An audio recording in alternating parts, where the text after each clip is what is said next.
She emerged from the bedroom in a dress I'd never seen before, deep burgundy, with a slit too high and heels she hadn't worn in years. I looked up from the TV and said nothing. That silence, my final act of dignity. She adjusted her earrings in the hallway mirror, pretending I wasn't even there. Then came the smirk. "I'm going on a date. Try not to be too jealous." That was it. No argument, no explanation. Just that. She turned, grabbed her keys, and the ice in her glass rattled like laughter. I didn't ask where. I didn't ask who. I didn't even flinch. But I watched. I always watched. The moment the door clicked shut, I stood slowly, as if every bone in my body had aged 10 years in 10 seconds. I walked to the kitchen, poured the wine she'd been saving for a special occasion, and sat at the table, not to drink, but to think.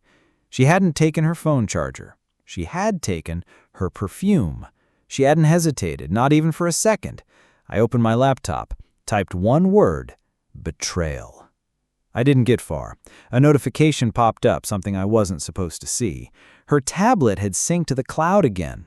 Photos. Dozens of them, no faces, just limbs, hotel sheets, mirror selfies with someone else's shadow in the corner. I didn't breathe. Not once. Then came the audio files. 3 of them, each more humiliating than the last. I hit play on the third, static, muffled whispers, then laughter. Hers. Followed by a voice I recognized too well. "He still doesn't know," she said. "Why would I tell him? He thinks I'm in a book club. Poor guy, probably folding your laundry while we talk." She laughed again, and I swear to God, something broke inside me. Not shattered, not exploded, just bent. So far, it never bent back. I didn't cry. I didn't scream. I did something worse. I planned. I opened her drawer, pulled out the journal she didn't know I read, page 16, a date circled in hearts, next Friday, a hotel name, a meeting time. I screenshotted everything, printed it, added tabs. Then, for the first time in our entire relationship, I called her mother. "Just wanted to confirm the family dinner next Friday. You'll all be there, right?" She said, "Yes." Perfect. That gave me 7 days. 7 days to become the version of myself she never imagined I had in me. And when the truth hit, it wouldn't come like a slap. It would come like a funeral. The next morning, she acted like nothing had happened, like she hadn't left in that dress, like she hadn't smirked, like she hadn't broken something in me with 9 words. She poured coffee, hummed a tune, asked if I'd seen her scarf. I said no. I watched her quietly. Every move now looked choreographed, like I was watching a stranger pretend to be my wife. She sat across from me barefoot, scrolling her phone, smiling at messages that definitely weren't from me. The worst part wasn't the betrayal. It was how easy it was for her, how effortlessly she slipped into this double life. She wore it like a second skin. I played my role too, kissed her on the cheek before leaving for work. And when I closed the front door, I didn't head to the office. I drove straight to a print shop and handed over a flash drive.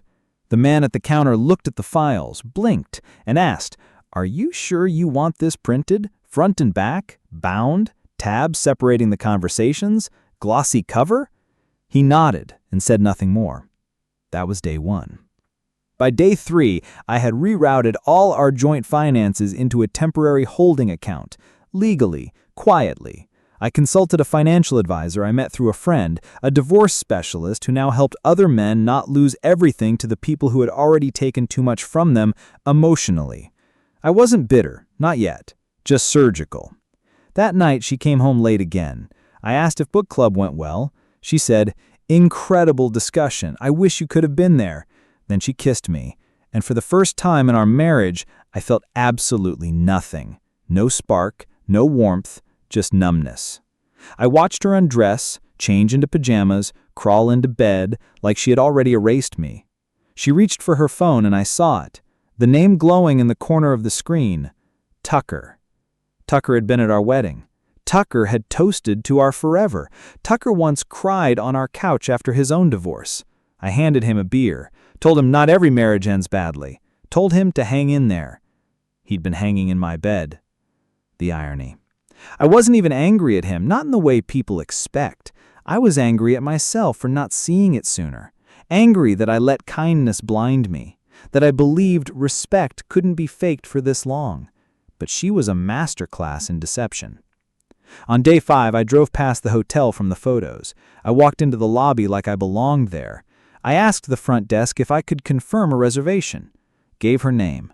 The clerk, too distracted to question, nodded and gave me a time and a suite number. I left a tip and a thank you. Then I went back to the print shop. 2 extra copies this time, one for him, one for her, each bound, clean, undeniable. I had no intention of exploding. That's not me. I'm not the man who yells. I'm the man who remembers everything, who writes things down, who shows, not tells. And that's when the idea came to me. One final message before the collapse. The night before their little getaway, I snuck into the suite. Not by breaking in, I booked the room beside it and slipped the envelope under the door. It simply said, "You're both invited. RSVP not required." Inside the photos, the transcripts, a printed screenshot of the guest list for her family's dinner the next evening, the same night she planned to be tangled in hotel sheets with someone I used to call a friend. The last page had one line, "Smile for the camera. Room 406 has a perfect view." She still didn't know I'd seen everything, but tomorrow she'd find out her audience wasn't just me, it was everyone. The next morning, she acted like nothing had happened, like she hadn't left in that dress, like she hadn't smirked, like she hadn't broken something in me with 9 words. She poured coffee, hummed a tune, asked if I'd seen her scarf. I said no. I watched her quietly. Every move now looked choreographed, like I was watching a stranger pretend to be my wife. She sat across from me barefoot, scrolling her phone, smiling at messages that definitely weren't from me. Later that night, I played my role again. I laughed, complimented her hair, told her she smelled amazing. When she asked if I'd be okay if she went out for a bit to clear her head, I nodded with the kind of smile you give a child who lies poorly about eating dessert before dinner. She left the house around 6:30 p.m., wearing that same burgundy dress. I watched from the window, unseen. She didn't glance back once. At 6:55, I pulled into the parking lot of Crannell's, the steakhouse where her parents were already seated with her 2 sisters and their husbands. The dinner had been scheduled weeks earlier, one of those routine family catch-ups no one was excited about but no one could avoid. They looked surprised when they saw me walking in alone. Her mom even asked, half laughing, "Did Naen get stuck doing her makeup again?" I smiled. Something like that. I sat down, greeted everyone warmly, made polite conversation, even toasted with sparkling water, claiming I was driving a lot lately.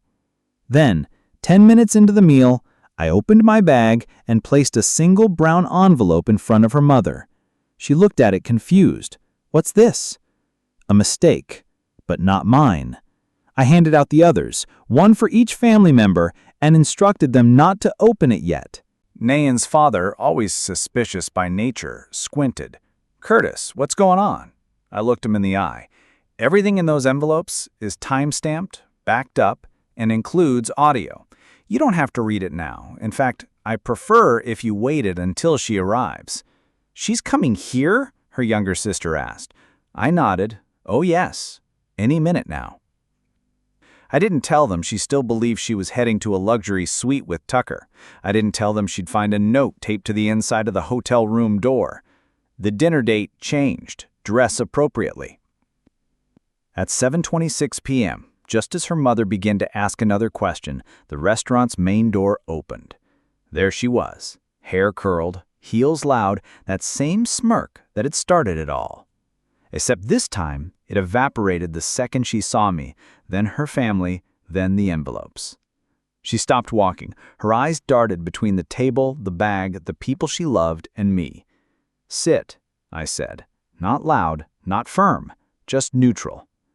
She didn't move. Her mother spoke next. "Naen, what's going on?" I could see the gears spinning behind her eyes. She was calculating. Lie, fake tears, collapse, beg, storm out. But she did something else. She laughed. A sharp, brittle sound that belonged more in a courtroom than a restaurant. "Oh my God," she said, forcing a smile. "Are you all really falling for this?" No one replied. I leaned forward. "You can tell them it's fake. You can say I'm insecure. You can even claim I manipulated the audio. But once they read those, you'll never walk into this restaurant again without someone whispering behind a napkin." Her eyes narrowed. I placed one more envelope on the table, smaller, cream-colored, sealed with gold foil. "What's that?" she asked. I didn't answer. Her father did. "It's yours." She opened it slowly. Inside was a single sheet of paper, a printed image, a still frame from the hotel security camera, her and Tucker embracing near the elevator. Time-stamped, 3:47 a.m. The expression on her face wasn't anger, it was panic. Then I whispered the one thing she never expected to hear. "Smile wider, the internet's not impressed yet." She dropped the envelope, but I wasn't done, because this wasn't about a hotel or a friend or a dress. This was about everything she thought she could get away with, and I hadn't even shown her the real surprise yet. No one said a word for a while. Naen stood there, frozen, one hand still clutching her purse like it might help her disappear. Her mother flipped through the contents of the envelope, growing paler with each page. Her father had already pushed his chair back, rubbing his temples like a man who saw a car crash coming but couldn't swerve. Her younger sister looked at me, eyes wide, whispering under her breath, "How long have you known?" I answered, without looking away from Naen, "Long enough to know I was never the problem." That's when Naen finally moved. She stepped forward, pulled out a chair, and sat down, like she belonged there, like nothing she had done should stop this dinner from happening. "This is pathetic," she muttered. "You know what? If you were half the man Tucker was—" Her voice caught. I didn't move, but I leaned ever so slightly forward and said very quietly, "Say his name again. I dare you." Her lips snapped shut, but the room was already spinning off its axis. Everyone was talking at once, asking questions, gasping over certain paragraphs, struggling to match the women they thought they knew with the one they were reading about. That's when I pulled out my phone and hit play. The screen recording I had spent hours compiling, syncing devices, pulling from backups. She assumed I was too tech illiterate to understand. It was all there. Messages, voice notes, even search history. But the recording I played now wasn't one she ever expected to hear, because it wasn't her who had sent it. It was Tucker. Drunk, probably after she ghosted him, he'd left a 2-minute voice message on her old tablet, not confessing love, not apologizing, ranting, bitter, spiteful, horrifyingly detailed. He talked about how easy it had been to manipulate her, how she needed drama like oxygen, that she was just a beautiful mess wrapped in excuses. Said your husband was a soft target, that the whole thing started as a bet between him and another guy to see who could get into her head faster than her heart. When I played the clip, the entire restaurant seemed to fall into silence. You could hear the clink of someone setting down a fork 2 tables over. Her mother gasped, her sister swore out loud, and Naen? She looked like she had been slapped by a ghost.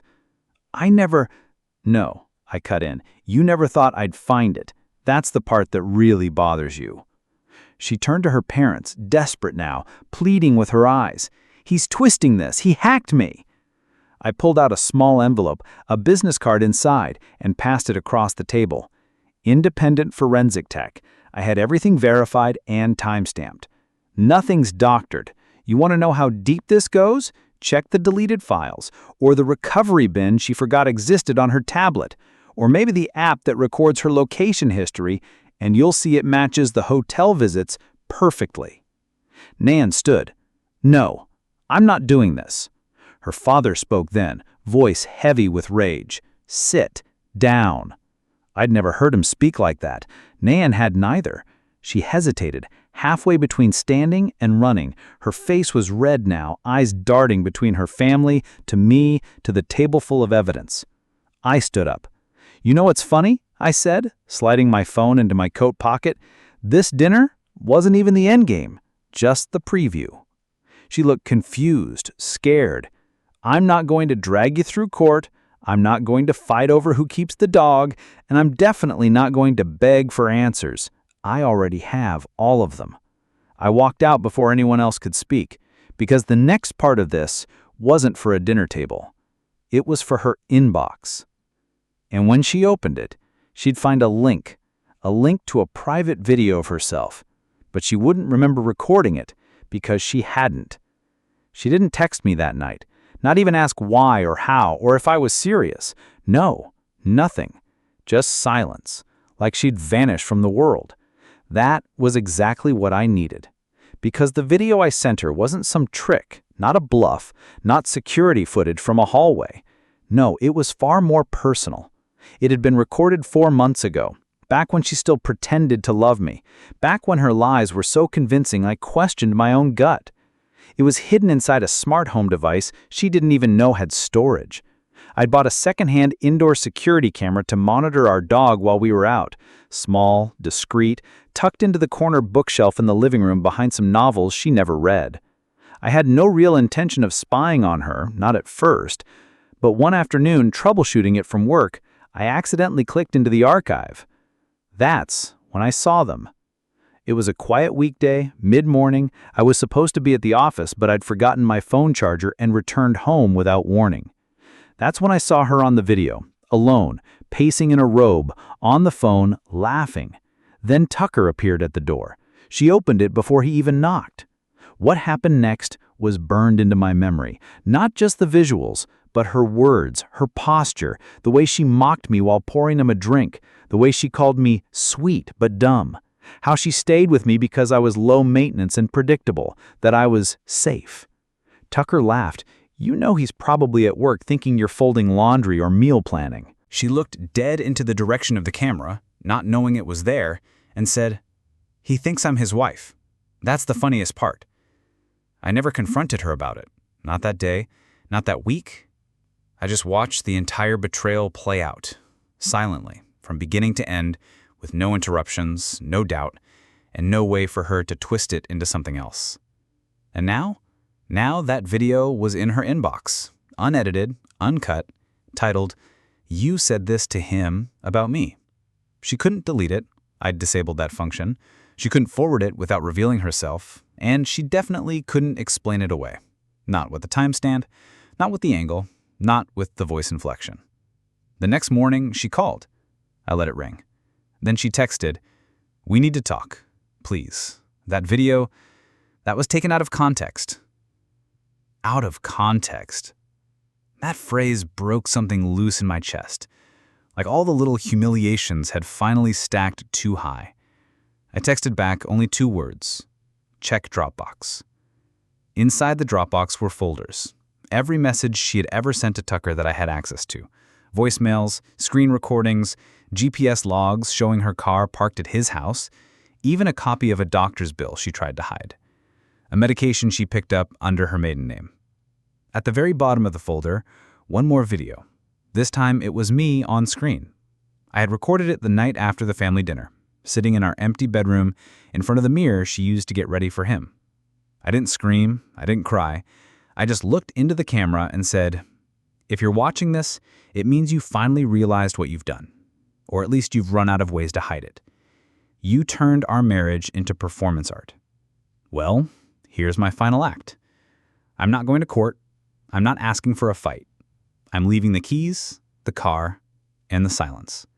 And you can keep everything you took from me, because I have already taken back the one thing that matters: myself."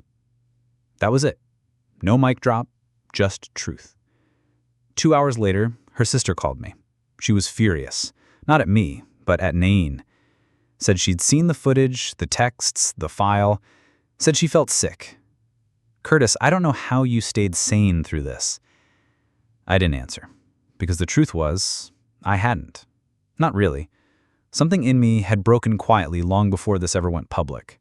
I'd just gotten good at hiding it. But now I was all exposed. And Naen? She wasn't done yet, because late that night, after everything had come crashing down, she showed up at my door, and in her hand was something I never expected her to bring back. She stood in the doorway, like she hadn't set fire to everything, Hair pulled back, face bare, no jewelry, no games, just holding something in her hand that didn't belong to her anymore. My high school journal. I hadn't seen it in years. It had been in a box, buried beneath old coats in the hall closet, the kind of box you forget exists until someone goes digging with intent. She said, "I found this," and I read it. I didn't move. I didn't invite her in. I just stood there, the door barely cracked, the night pressing in behind her. She continued, "I wanted to remember who you were before I ruined it." I almost laughed, not because it was funny, but because it was so profoundly absurd that she thought this was a reasonable move after what she'd done. "Why are you here, Naen?" She looked down at the journal, flipped it open to a page I hadn't seen in decades. "You wrote about being scared no one would ever choose you, that everyone always wanted someone louder, braver, that you were just the safe option." She looked up. "That's why I did it. Because I hated that it was true."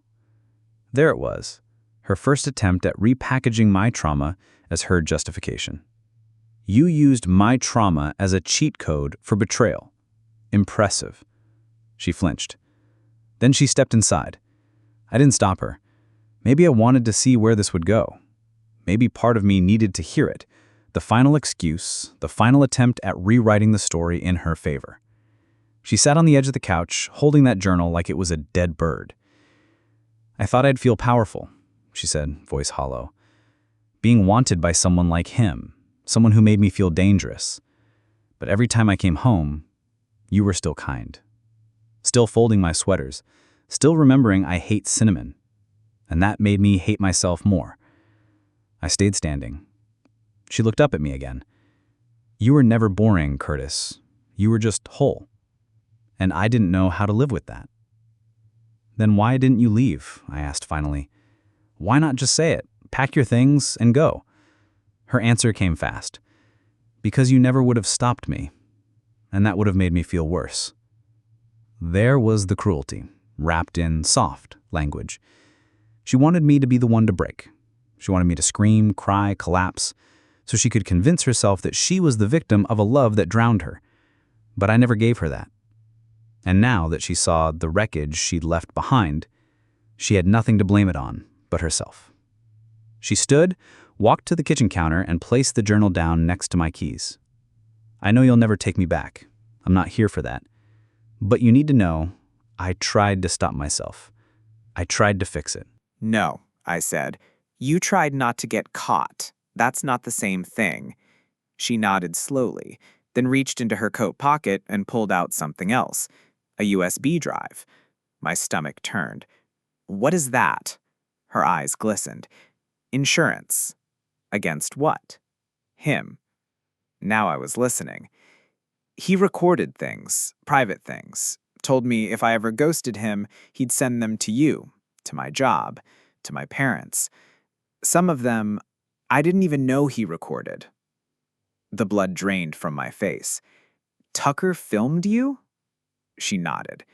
"He called it leverage." I stepped back from her. "And now you're giving that to me?" She finally looked like she might cry. "I thought, if I gave it to you, it might undo something, even a little." I took the USB without another word. She moved to the door. "I know I've already lost, but if you ever find a way to forgive me, even just to stop hating me, let me know." I didn't reply, just shut the door quietly behind her. Then I stared at the USB drive for a long time. I should have destroyed it, burned it, pretended it didn't exist. But I didn't. I plugged it in, and what I saw changed everything. I thought I knew about Tucker, because Naen wasn't the only person he recorded, and not everything on that drive was about her. The USB drive was small, silver and scuffed on one side, like it had been pocketed and fumbled 100 times. It felt heavier than it should have, like it carried more than just data, like it carried weight, the emotional kind, the kind that can't be measured in gigabytes. I plugged it into my laptop and stared at the folders. There were 6 of them, each labeled only with a date, no names, no questions, just 6 different timestamps spanning the last 7 months. I opened the earliest one. At first, it was what I expected. A grainy video filmed from a nightstand or shelf showing Naen and Tucker. The angle was invasive. The audio was worse. I recognized her voice, her laugh, the same one she once saved for me. I watched maybe 10 seconds before pausing it. I didn't need more. I wasn't doing this to punish myself. I wanted to delete it, but my mind screamed no. But something stopped me. I opened the second folder. This one wasn't of Naen. It was another woman entirely. Dark hair, younger, nervous even in how she walked. She looked like she wasn't sure why she was there. I didn't recognize her, but her discomfort was obvious. Then the audio kicked in. Tucker's voice, calm, manipulative. "You said you needed the job. I'm trying to help you. Just relax. No one will see this but me." My blood went cold. I skipped to the third folder. A different girl. Same setup. Same voice. Different apartment. I realized in slow horror what I was watching. This wasn't just about infidelity. Tucker was a predator. He was using the same tactics on Naen, only worse. He targeted vulnerable women, isolated them, recorded them without consent, and judging by the scared tone in some of the audio files, likely threatened them too. I opened a fifth folder and stopped breathing. It was Emily, our former babysitter. She'd watched our dog a few weekends while we were out of town. College-aged, polite, always shy around me. I had no idea she'd even known Tucker beyond a few passing visits. But there she was, sitting uncomfortably on a couch. I recognized his place. She looked terrified. And then the worst part. I heard my name. "Your boss's husband. You think he'd believe you? You think he even knows your last name?" She said nothing. She just wrapped her arms around herself and nodded, like she knew resistance was pointless. That's why I shut the laptop. For the first time in this entire unraveling mess, I didn't feel betrayed. I felt complicit. Because I had let this man into my house. I had fed him dinner. I had laughed at his jokes. I had trusted him. And now I had a hard drive full of proof that he had not only taken advantage of my wife, but of at least 5 other women, possibly more. I texted Naen, "Did you know about the others?" She responded 2 minutes later. "What others?" I sent one screenshot. Emily's face mid-frame, clearly terrified. This time she didn't respond. I called Emily next. I didn't know what I would say, but I couldn't sit with it. She picked up after 3 rings. "Curtis?" She sounded cautious. "Emily," I said, "this is going to sound crazy, but I know." She interrupted. "I figured you'd find out eventually. I didn't think he'd keep it. I didn't think he'd share it." I swallowed hard. "Why didn't you say anything?" "Because he said he'd ruin me. Said you wouldn't believe me. Said your wife hated me already. That if I said anything, I'd be the one who lost everything." I felt sick. She was quiet for a moment, then asked something I didn't expect. "Is Naen okay?" I almost laughed. Define okay. There was silence.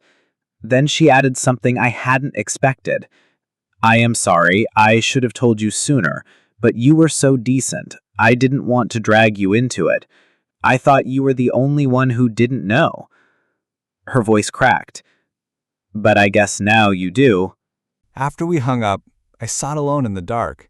The screen was still glowing. The folders were still open. The weight of it all pressed on my chest like I was underwater. This wasn't about betrayal anymore. This was about responsibility, about justice, about cleaning up a mess that didn't start with me, but now somehow belonged to me. And I knew what I had to do. I copied every file to a secure drive.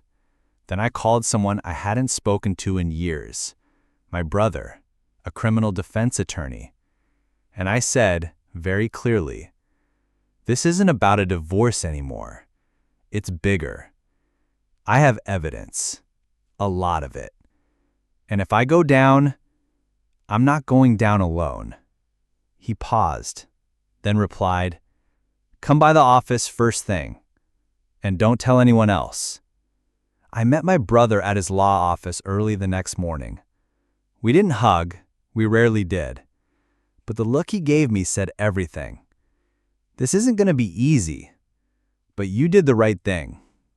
We spent 4 hours going through the files, every video, every transcript, every voice note. He didn't say much at first, just took notes, made backups, asked questions like a surgeon probing for shrapnel. You're not just sitting on a scandal. You're sitting on a felony. He told me what to do, who to contact, what to say, and more importantly, what not to say.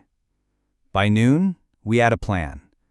By dusk, Tucker's name was flagged in a sealed submission to a contact in law enforcement my brother trusted. I didn't go to the cops myself. That part was out of my hands now. But it was in good hands. That night, Naen texted me again. He's threatened to leak it all. Not just the videos, everything. Our conversations, your journal, stuff I told him when I was angry. Curtis, he's going nuclear. I stared at that message for a long time. I thought about all the things she'd said, done, broken, erased. And for a moment, a short one, I actually felt sorry for her. Because now, she wasn't the one doing the manipulating anymore. She was just another person Tucker had used. I texted back only 2 words. Too late. She didn't respond. 3 days later, I got a call from my brother.